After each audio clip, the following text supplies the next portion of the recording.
Assalamu alaikum wa rahmatullahi wa barakatuh. Some energy. Good morning, everyone. Bismillahirrahmanirrahim. Rabbi shrah li sadri wa yassir li amri wa ahlul uqdatan min lisani yafqahu qawli. We ask Allah to open our hearts. We ask Allah to connect our hearts. We ask Allah to untie the knots that we have on our tongues, in our minds, in our hearts, so that we can connect and understand each other better. Sisters, thank you for being here. I know when you woke up this morning, you had a choice, you had options. Maybe you made the dua when we wake up, Alhamdulillahilladhi ahyana ba'dama amatana wa ilayhi nushur. Yeah, you got the dua, little one. Amatana wa ilayhi nushur. So ahyana means that we wake up or we live. So essentially the dua itself, when we wake up each morning, it acknowledges that Allah has given us another day of life. Because for us as Muslims, sleep is a small death. It's called maut saghir, a small death. And when we wake up again, we're coming back to life.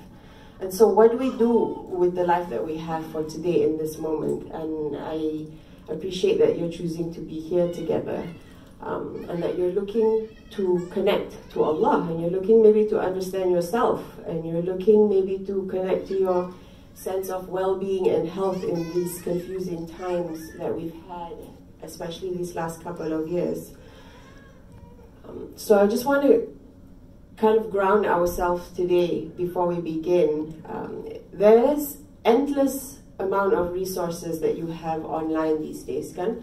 You want Instagram videos on self-care, on therapeutic breathing, you want all kinds of websites and talks about it, and it's all available, and it's mostly good stuff. You find what works for you. But the reason that I want to ground us back to Allah basically is like, with all these tools and all this awareness of ourselves and our health and our well-being, what is it for? What is it for? It's not just so I can feel better. Okay, great, yes, I want you to feel better. I want to feel better. But for us as humble Allah, as servants of Allah, there's a deeper connection, there's a deeper reason that we want to feel better. There's a deeper reason that we want to understand ourselves and that we want to connect, and that our life serves a deeper meaning and purpose beyond just day to day and trying to feel better with what we have right in front of us. We know our life extends beyond what we see in front of us and what's inside us. So I remind ourselves with the verse, قُلْ إِنَّ صَلَاتِي وَنُسُكِي وَمَحْيَايَ وَمَمَاتِي لِلَّهِ رَبِّ الْعَالَمِينَ. And Allah connects the salah, Allah connects our sacrifices. In this ayat Quran, it was talking about the sacrifice of the lamb, but in general, all our sacrifices, and our whole life itself as servants of Allah. Before we begin, I want to go do a little bit of a technique or something, and I want to move this flower. Because of COVID, we're also advised not to move around too much, so I will be mostly seated here. I usually prefer to be closer to you, and this flower's in the way.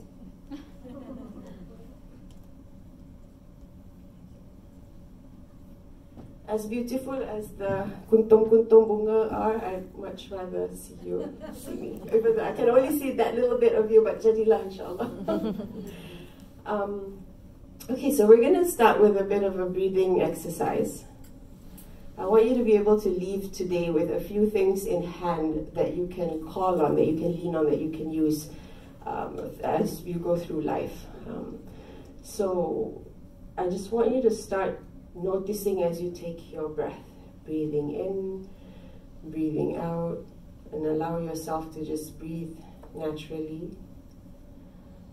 I want you to start witnessing that you're not really controlling your breath. Even if you try to stop it, you can't stop it for very long. Allah is going to start kicking in your body, and your body will just take that next breath. Who's in control here? Is it me? Am I in control of my breathing? No. I think I'm in control. I'm not. Get most things in life. That's pretty much the summary of this workshop. So who's controlling my breath? Who's moving my lungs? So with each inhale, I want you to hold a little bit now. Try and inhale over 4 counts. 1, 2, 3, 4, and exhale. If you can, try to start noticing that you can exhale longer than you inhale. That's why this technique is called the 2-to-1 breathing, or it should be 1-to-2, by the way. The ratio of 2 to 1 and 1 to 2. So if you inhale for 4 seconds, try to exhale for 8 seconds. It takes practice, but today we'll do what you can. If some of you are familiar with breathing techniques, this might be easier for you.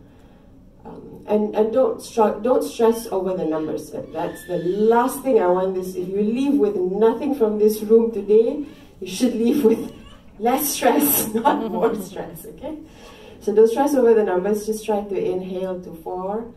If you can, hold a little bit and then release at a longer count. So I'm going to do that now. Inhale, 1, 2, 3, 4. I'm going to hold 1, 2, 3, 4, and I'm going to release 1, 2, 3, 4, 5, 6.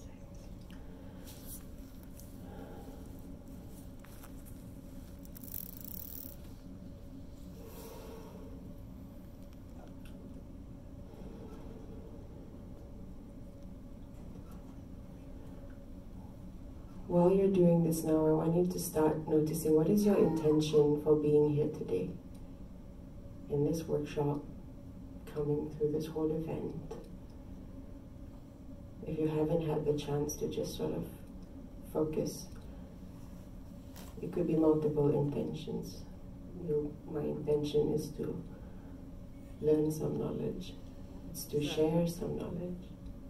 My intention is Silatul Rahim, connection, getting to know people in my community. My intention is to travel, because Allah invites us to travel and see different parts of the world and Allah's creations. My intention is to be grateful that I could get the heck out of my house after being stuck there for a few months. Somebody's waving at the light. Keep breathing. Maybe my intention is I don't have to cook for 4 days. Somebody's cooking, working hard in the kitchen. Jazakallah to all the volunteers. Notice how you're feeling before we started breathing. I mean, you're already breathing, but and then now maybe your heart rate has lowered a little bit. So this is a technique that I use often in life if I'm rushing between meetings or presentation, or from one patient room to another patient room and somebody else is dying. MashaAllah, while I was in the opening just right now, did you see your message? We just got a message that a friend's family member died in the Bay Area, Muslim family member. So they were trying to contact the 2 chaplains. Taqwa and I were both here. So I did this breathing just right in that room, like, Ya Allah, I can't help this person right now, and we tried to find somebody else to help them so that I can be present here with you. But I took a step back and did this breathing because I noticed my heart was starting to like panic, like, hey, somebody needs me there and they just died and I have to start here, like what? So I just breathe and I ask in my heart for Allah to help me as we progress through the day. And trust that Allah will send somebody for that thing that you're rushing to, the 5 things that you're trying to do at one time, that you're trying to squeeze together, and if you're not able to be there, Allah will send the right people there. Like your breathing, at the end of the day, you're not the one that's controlling all that. We try, we have put in effort, but we also always know it's never from our effort.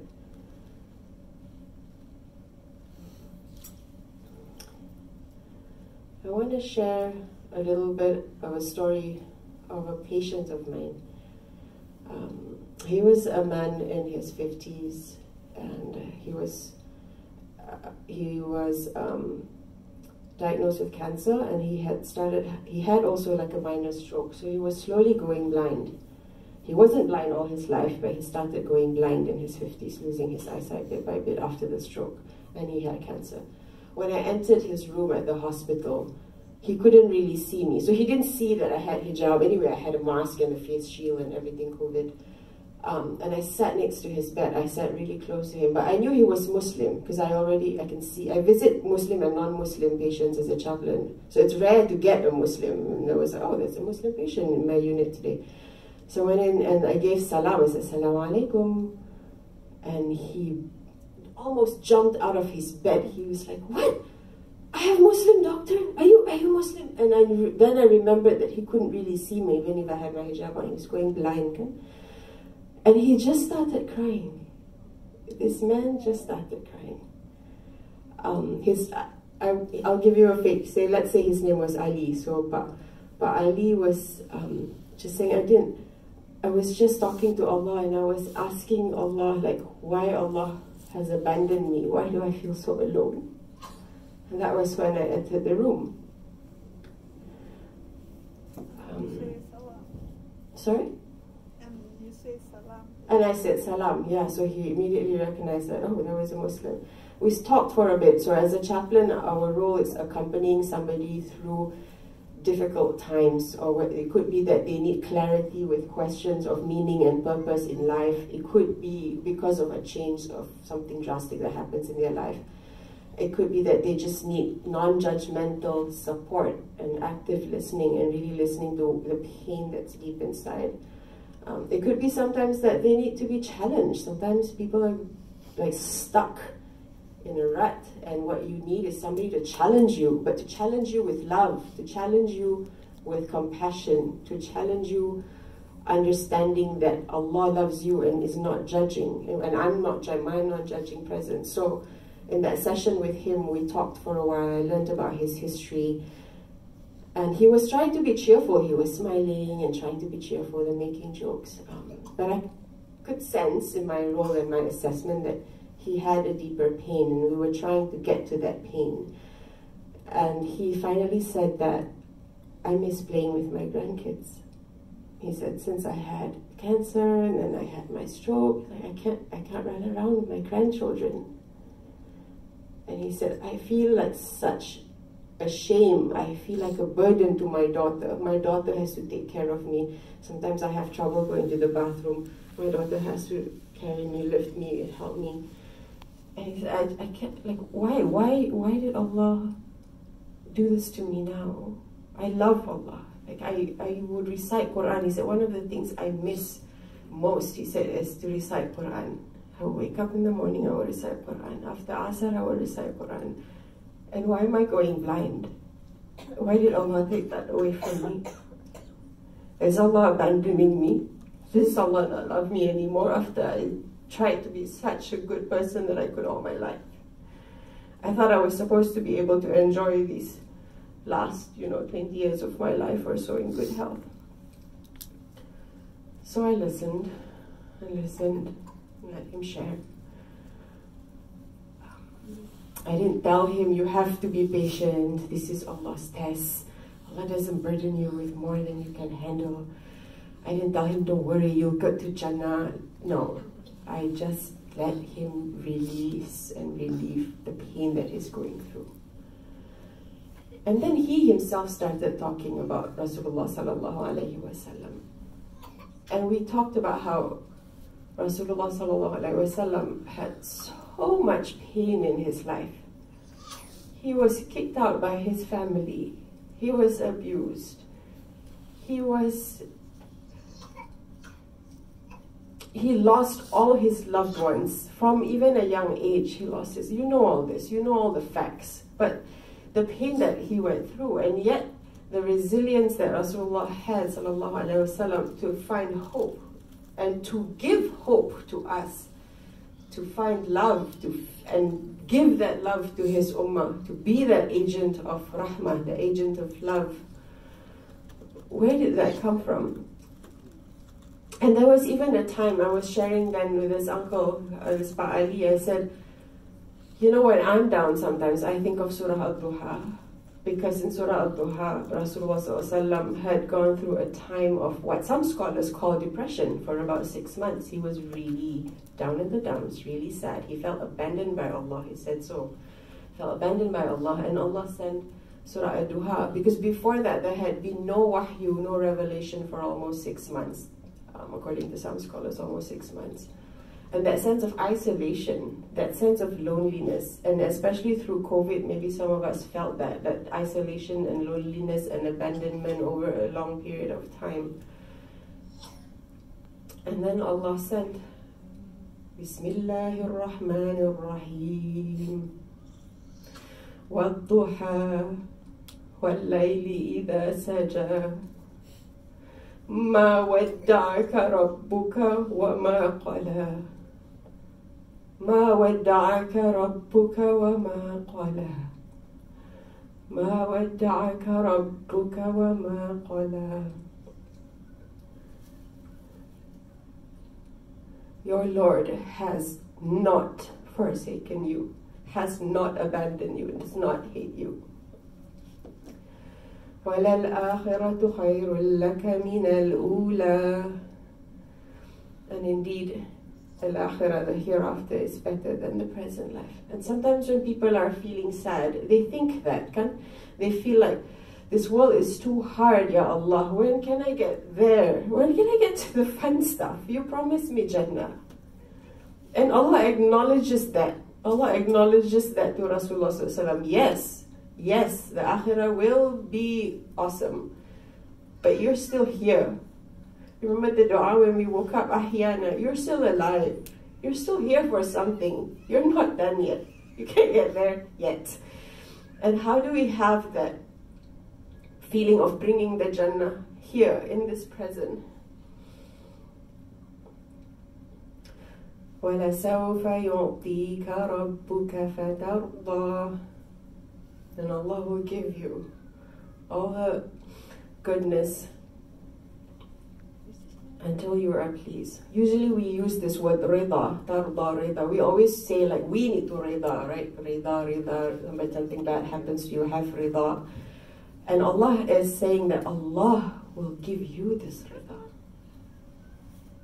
It's not so much that, oh, I need to feel rida, my life sucks, or my child's acting up or whatever, I can't get this job, but Allah is going to give me this rida.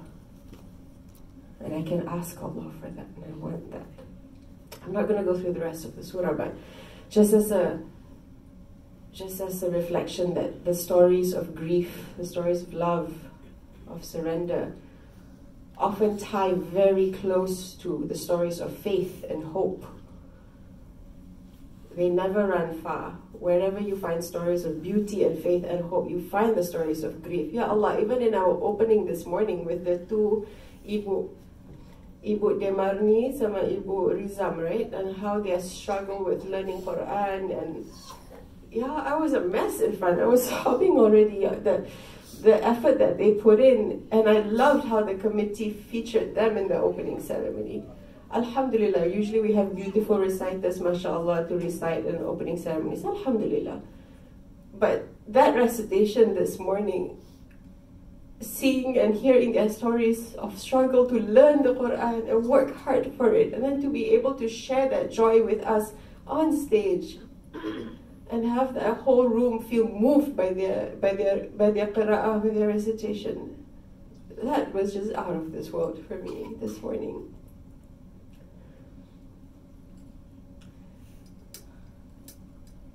So, what does it mean when we talk about like wellness and health and being stress-free? Is there such a thing? Like, is there such a thing as zero stress? I don't know what planet you're living on, but I don't think that exists in this planet, not in my part of the planet anyway.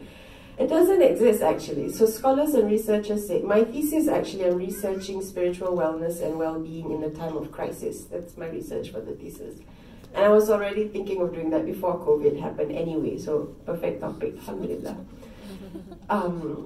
But in the research, we learned that there's different types of stress. So there's one, there's a eustress. So eustress is a term, it actually just means a stress that is positive, a stress that's beneficial.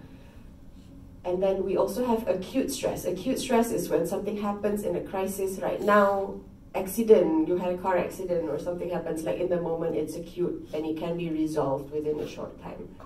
And then chronic stress will be things that last longer, abuse, for example, or being in an abusive relationship, or COVID in a pandemic that is prolonged and lasts a long time. So that becomes chronic stress, and that usually is the one that can cause penyakit, kan, illness. You have a hypertension and other mental health issues, comes usually from chronic stress incidences. But stress in itself is not bad or good.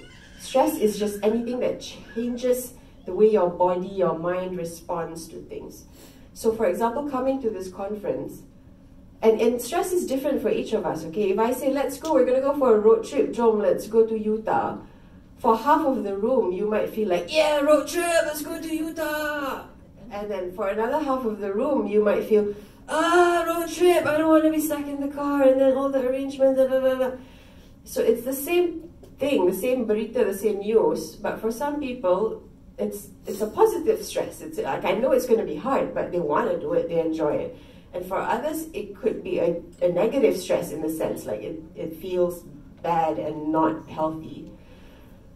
So that's something we want to, we'll go through a little bit throughout the end, a little bit later also, but just to be aware for us, because the topic again is awareness, kan? Awareness for ourselves, awareness of others, to be aware that something neutral could be perceived differently by you and your husband, by you and your child, by you and your best friend. Like, hey, but it's the same thing. Why are you so stressed about it? Like, I'm enjoying this.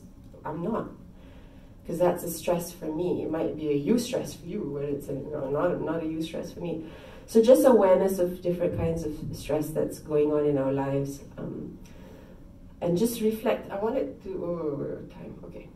I want to do a little bit more of an activity, but I would otherwise maybe just throw out, if you have any thoughts right now about what are some stresses that you feel are around you now, just kind of have that mulling around. We will include that in an activity a little bit later, and you'll have the opportunity to share if you'd like.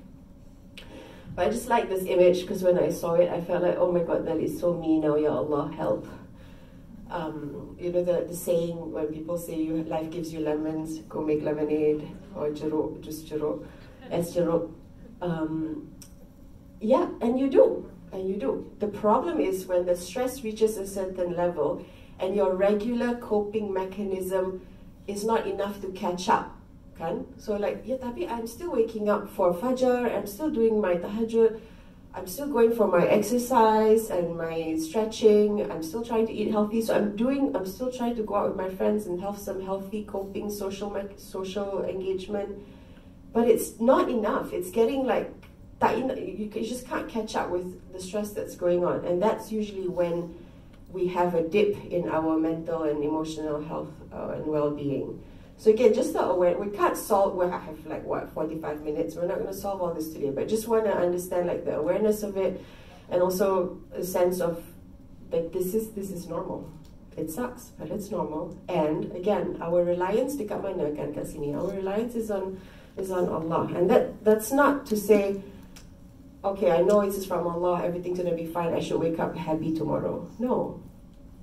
You might be going, remember that Surah Al-Duha, remember Rasulullah ﷺ was sad for 6 months? Give yourself time to, there might be time that you just need to turn off the lemonade machine or let somebody else go make the lemonade, whatever, it's okay. That rahmah that Allah talks about is rahmah for yourself as well, not just rahmah for others. I'll probably skip this, but just briefly, this is the pretty standard international chart that we use to explain the stages of a disaster or a crisis. So when I was involved, I used to be active in disaster relief a lot, even in Indonesia, di Padang, Pariaman, Palu, Sulawesi, gempa, earthquake, tsunami, and all that. So a crisis could go on for a period of a few days or a few months or a few years, even till now. So emotionally, these are sort of the levels that somebody might go through, or the community might go through as a whole. There'll be a phase where it's like, oh yeah, we're doing okay, everybody's helping each other, that kind of honeymoon happy phase. Tapi then the crisis go on, tak habis-habis kan, like oh it's still going on, and then the emotional and mental resilience tends to dip down for a little while. And then it's down for quite a while, but the down is sort of up and down kan. There'll be moments yang macam, okay, I can get through this, and then there'll be moments that are just like, I don't want to wake up. Okay, but I have 3 kids and they're gonna go hungry if I don't wake up, but I gotta wake up. That might apply to some of you. I do not have kids, so I can not wake up and stay in bed.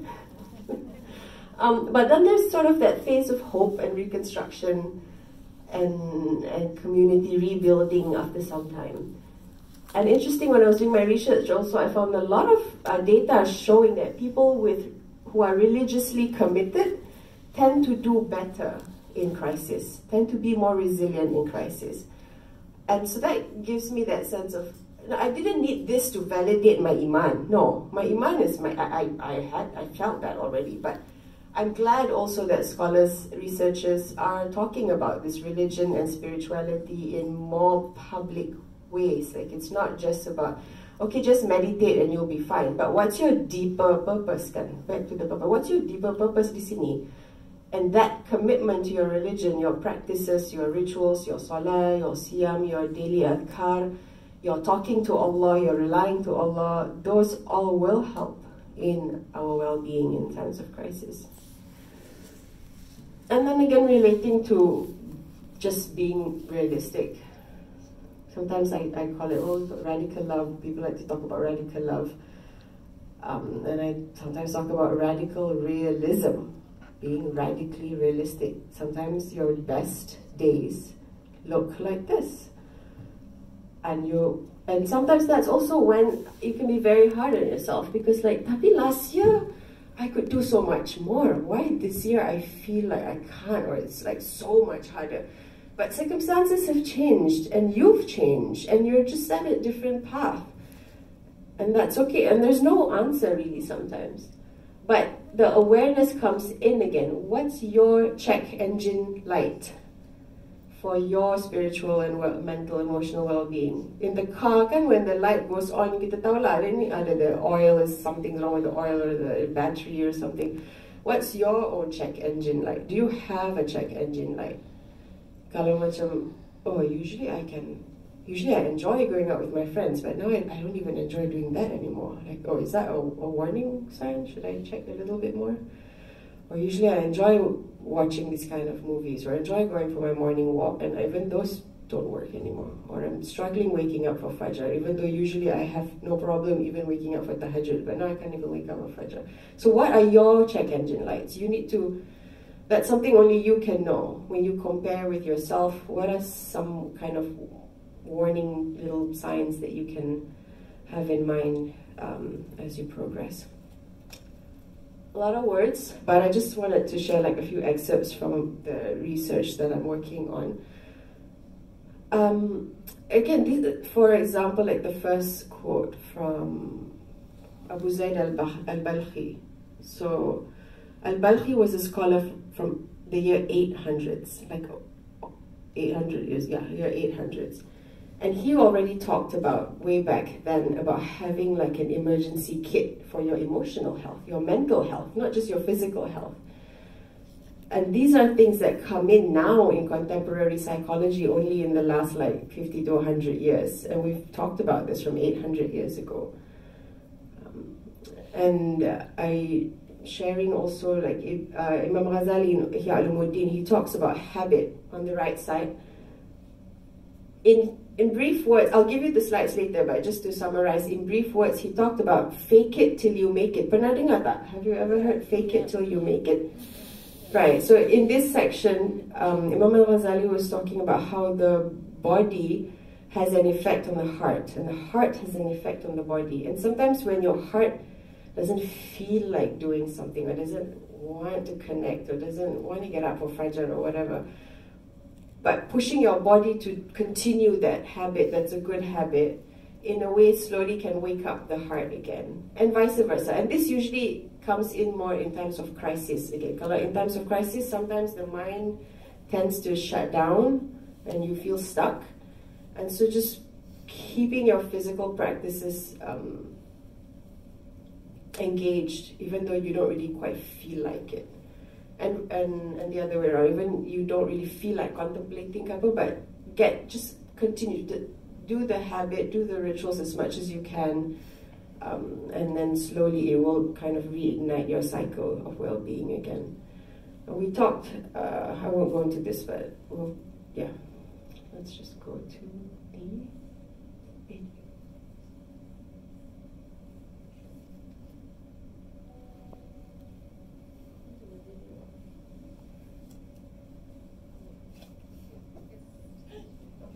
We're gonna watch a video. If you can, is there a way we can turn down the lights? No, it turns out all the lights. All the lights. Can you see from the back? Yes. Saya? Yeah. Can you send me those later? As you're watching this, maybe just pick out like one or two characters that you feel resonate with you, or that you're feeling connected with.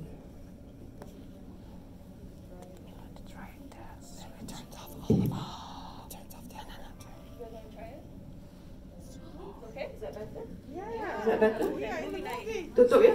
Okay. Are they in that room? I don't know. No, it's okay. No, nobody's there. Okay. It's only us.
just take a deep breath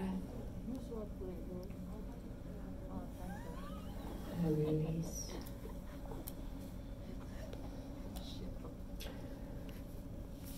What I want us to do now is to find a partner. So we talked about being aware of ourselves, and we're connecting it with being aware of the other person. And sometimes, often, people will call me and say, oh, my friend is going through cancer, she just found out she got cancer. Oh, my uncle baru meninggal, he just passed away. How do I provide support to my cousin? Or how do I talk to my friend? Oh, how do I do this and that? Or my son's classmate just committed suicide. Allah musta'an. How do I provide support? And so I want to just remind ourselves that it may not always be about the words. It often is not about the words. And we can't really truly know what somebody else is going through. Like in that video, I see all of you in this room. There's what, 40 or so people here. And everyone's got one of those subtitle lines in your life of something that you're going through now or that you went through recently that nobody knows, or maybe very few people know. So find a partner, introduce yourself very quickly, just name and one thing, your favorite dessert or favorite kueh. Okay, that's it. No life story, brief. We're gonna focus on the core of the exercise. And then choose who's gonna be A and B. So partner A, in silence, just have in your mind, either you can reflect, if you're still reflecting on the video, you can have that in your mind. Or if you're carrying a memory that the video has triggered maybe of a pain, have that in your mind, in your heart. Or if you're struggling with something fresh and present, something that feels it's right here, right now for you in your heart, something difficult that you're going through this week, and have that in you. Just, you don't have to talk about it, okay? Just have it in your mind and in your heart. Partner A. Partner B pula, remain silent. Don't ask what it is, nothing. Just close, maybe I'm wearing masks anyway, so close your mouth and your mask and your lips.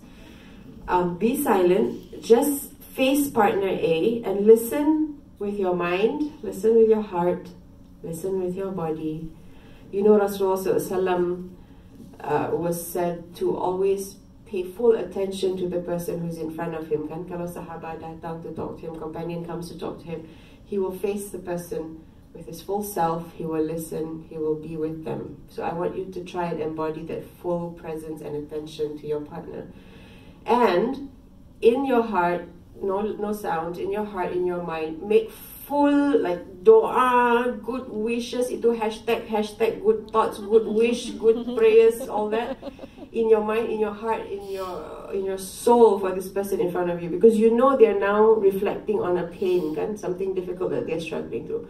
So your job is with your soul to dua for them and to just send as much good energy over as you can, and just do that for 2 minutes, okay? Yeah. Taqwa, anything you want to add? So nobody's talking during this time. Nobody's talking during this time. Only I can talk. Nobody's talking. Eye contact, hand gestures allowed. You can do whatever you want with your eye or your hand. Eye contact. And then at the bell, and then at 2 minutes, we're going to do that for 2 minutes, and then we're going to swap. At the end of 2 minutes, I want partner B, don't start like, oh my God, that was so, no, just partner B just says, thank you for sharing your burden with me. And partner A says, thank you for witnessing or listening to me. Or something like this, whatever feels comfortable with you, something to that effect. And then swap roles and repeat, and then after that we can talk. Okay? Everybody have a partner? Taqwa, is there anything you want to add? I have my fellow kakak, Chaplain Taqwa Maharani.